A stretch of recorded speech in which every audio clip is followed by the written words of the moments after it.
Alright, it's time again for some more Dark Souls content. Eventually I had to come back to it before February. I just have to play this game. What I'm doing with this playthrough, we're going to do the same thing that we did with me going through all the different bosses. Last time I think I accidentally missed Iudex Gundyr.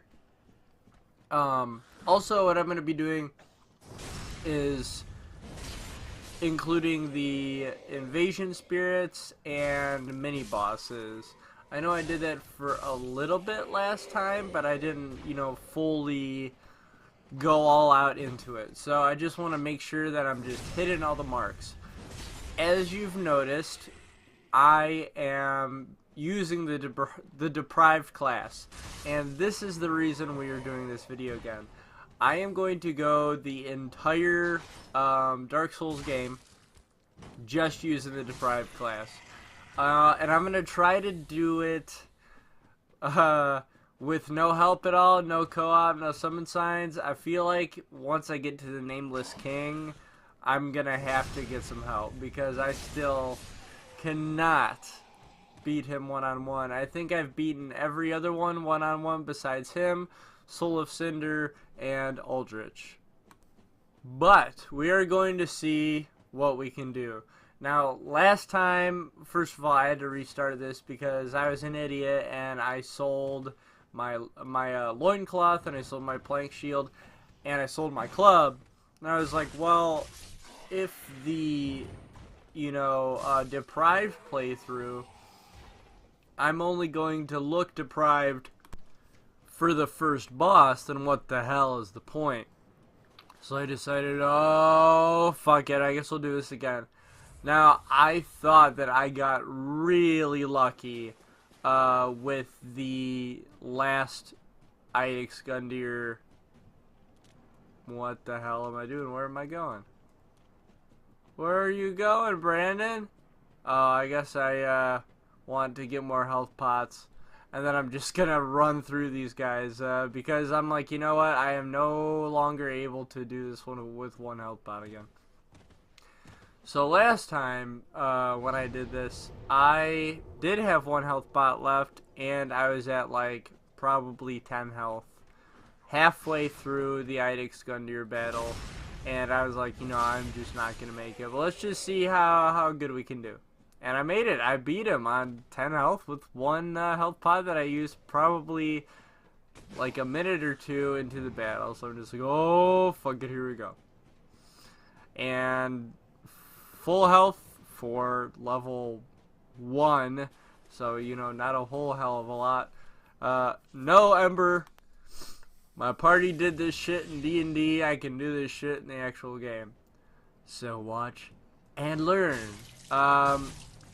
You are able to get off a few hits on him while the health bar isn't popping up, but it's not, the entire time the health bar isn't popped up, you can do it. It's like literally right before the health bar pops up. He does not have a whole lot of health. I personally feel like Vort of the Breel Valley is a little easier. I lose a lot more health to Vort, but I get a lot more scared by Gundyr's halberd. Gundyr's a lot more aggressive, and this second form is a lot scarier than I think Vort's second form. The only thing different about Vort's second form is that he does a few, I guess you could call them bull rushes in a row, and if you get trapped in those, then you're pretty much screwed. I personally have been able to dodge him real well. I think only like once or twice I've been hit by those, and even then I don't think I died. But yeah, we got him, and we got him super easily. Not a whole hell of a lot of effort. I don't know if this game is easier or the controls themselves are easier. I might have already talked about this, but I can't beat Dark Souls 1, and I fucking cannot and will not ever beat Dark Souls 2. But I've beaten Dark Souls 3 like 7 times. And I feel like the reason for that is because of the Bloodborne controls. The rolling isn't as clunky. Uh, I mean, the shields are not as useful. You know, that's probably why I'm not doing good in Dark Souls 1, because I don't rely on the shields. I don't trust them. In this game, I definitely don't trust shields. Even if you've got a plus 10, you know, shield and it's heavy, the enemies are still gonna do like a few damage to you, even if it's minuscule. And I feel like if I've got my shield up and it's heavy and I've upgraded, sure I should stagger a little bit, but for them to do damage to me while my shield's up, that's, I don't know, interesting. Also, there are obviously more bonfires along the way in this game than any other Dark Souls games. And it's a little funny because there's like twice where you can see the next bonfire from the bonfire you're standing at. With Swordmaster, usually you want to parry as much as you can. Also, what I found is that this basic club staggers bosses really well. I mean, at least the ones that can be staggered. Like Iudex, Gundyr, and whatever humanoid boss that can be staggered as well.